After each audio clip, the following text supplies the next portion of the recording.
Hi, my name's Kevin. I'm going to be interviewing John from TimesTwo. Thank you, John. Welcome. Thanks for having me. It wasn't until about a month ago that I was interviewing Fraud's band that they spoke about you in really high regard. So I started listening to your music, and I am now a fan. Oh, well, that's good. It's good that they recommended us. It's they're probably the first band who we kind of met like properly and really had a good bond with. So we, like with starting any band, you start playing some shows. Sometimes you play on really ill-fitting bills with like singer-songwriters, and obviously if you listen to our music, that doesn't really even though we sound like a singer-songwriter being called John, it doesn't go down so well. So Frauds were the first band who we really kind of connected with, and obviously they're two piece as well, and then from South London. So obviously, we're the same number and we're from the same place. So it was nice to find people who like the same stuff. Oh, cool. Now, I've listened to a bunch of your music now. Of course, it's stunning, it's beautiful, it's fantastic, it's crazy. Thank you very much. For people who don't know you, how would you describe your thing? I grew up listening to a lot of punk. So I guess people usually kind of fit it into that category because it's a bit quicker. And I've always liked playing fast. I think there's something about having that energy.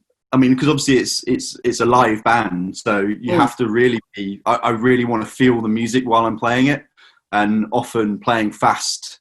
I think just is what I kind of get really excited about. So like on a quite prime level, I think in terms of actually digging a bit deeper, I come from an arts background, and so there's a lot of not references. There's a lot of influence from literature and film and artworks, as well as audible stuff. So I think sometimes it's quite limiting just to talk about the audible influences when there's there's a lot of things that influence the way that I see the world and try and get them into songs, I guess. Beautiful. So when was the band formed? How long ago was that? Yeah, I mean, I kind of forget, but round about 2013, 2014, because we had about a year where we just played to ourselves. In terms of the way that you and the other John work, what is your creative process? Sometimes we write things outside the room, but I think by and large, because of how we like to capture the energy in songs, we usually like to write together rather than bringing something fully formed into the room. I know, there's very few times where that's worked particularly well. The other thing is when we go in the studio, we really, obviously we want the songs to be relatively fully formed. Yeah. But we really enjoy kind of leaving enough room to really play around and try and capture accidents. So there's a lot of things on both the albums that are stuff that we kind of discussed and tried out in the studio. So we'd never really want to sterilize it of its of kind of changing the writing throughout the whole process until it kind of settles in a recorded form. Your music, is there political undertones? Is there stuff in it that you're trying to have an impact or an effect on people? In terms of the actual songs, I think I've never really been one to enjoy making quite big statements, big grand statements about things in a very direct manner. Yeah.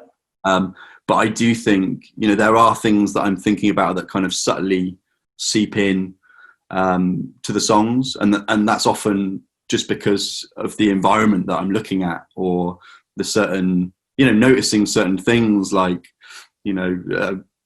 why is there loads of piles of trash on my street, in South London, and realizing about the kind of the financial implications of fly tipping. You're not going to get that directly from the song, but there's there's these little pointers towards certain images in the songs that I think attempt to kind of signpost certain social things. So you've toured with Idols and Mets, I think, have you? Yeah, so Idols have been, long-time friends of ours since playing a Monday night show in London to about 150 people.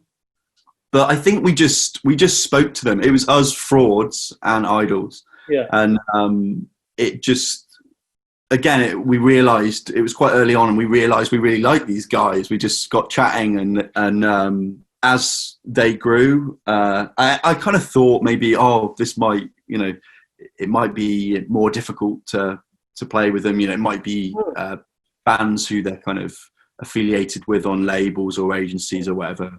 But it was really nice to get a call in 2018 to say, we want you to go around Europe with us, which was, just an amazing thing. You can't, it's just, obviously it was nice to be with your friends on a bus for a month, just one of the best things I've ever done, for sure. When you do your shows, at the end of the shows, is there a vulnerability there? Or is it kind of like, oh, this is all cool, I'm in a band? Or do you want to go away and hide sometimes? I mean, as an artist, how's that feeling after the shows? I think I love speaking to people, and I'd never not speak to someone who wants to talk about the band. I think, or anything else. I just like doing it. I think that's part of the beautiful thing of the situation. I think sometimes,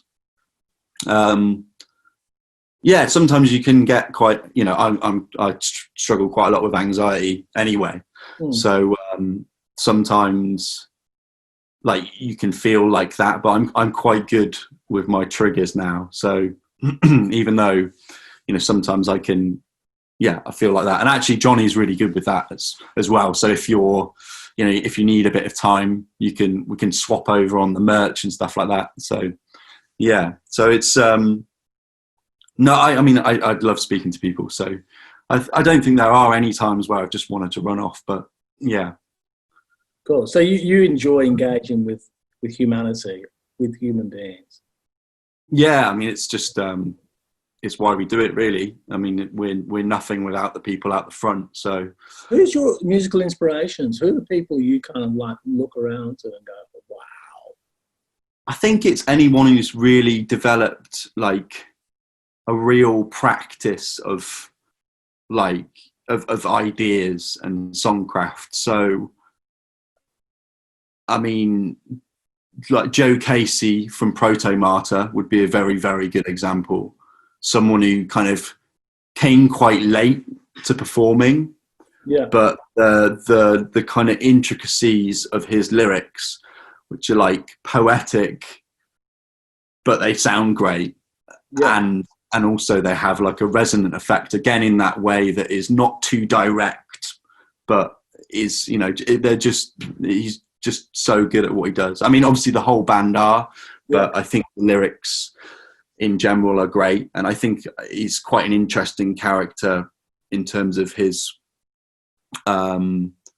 he's like coming late to something and kind of blossoming and realizing that this was something that he could do and do it incredibly well, albeit in like a very odd way. So he kind of found a unique voice, and now you'd listen to it and be like, that's an amazing voice. But I think, when he just started, he was like kind of drinking heavily and just singing over the rest of the members who were another band. Yeah. So it goes this beautiful kind of odd, like, stumble into, and then ending up performing at Bernie Sanders's.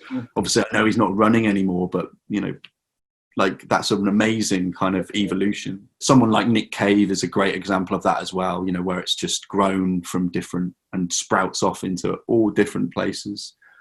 You don't know when you guys will be able to play again. There isn't anything. We do have things in the calendar, but I think everyone's becoming very understanding about things having to move.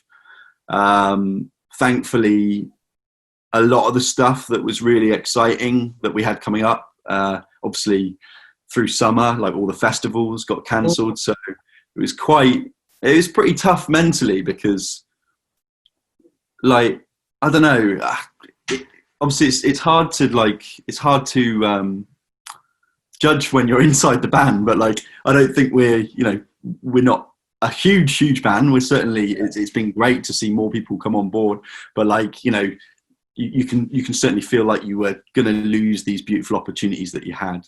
And thankfully, we've had good news on certain things that we had. So it's becoming, 2021, even though we have to wait, if things can kind of get back to certain states of normality, I should say, then it should be a good year anyway.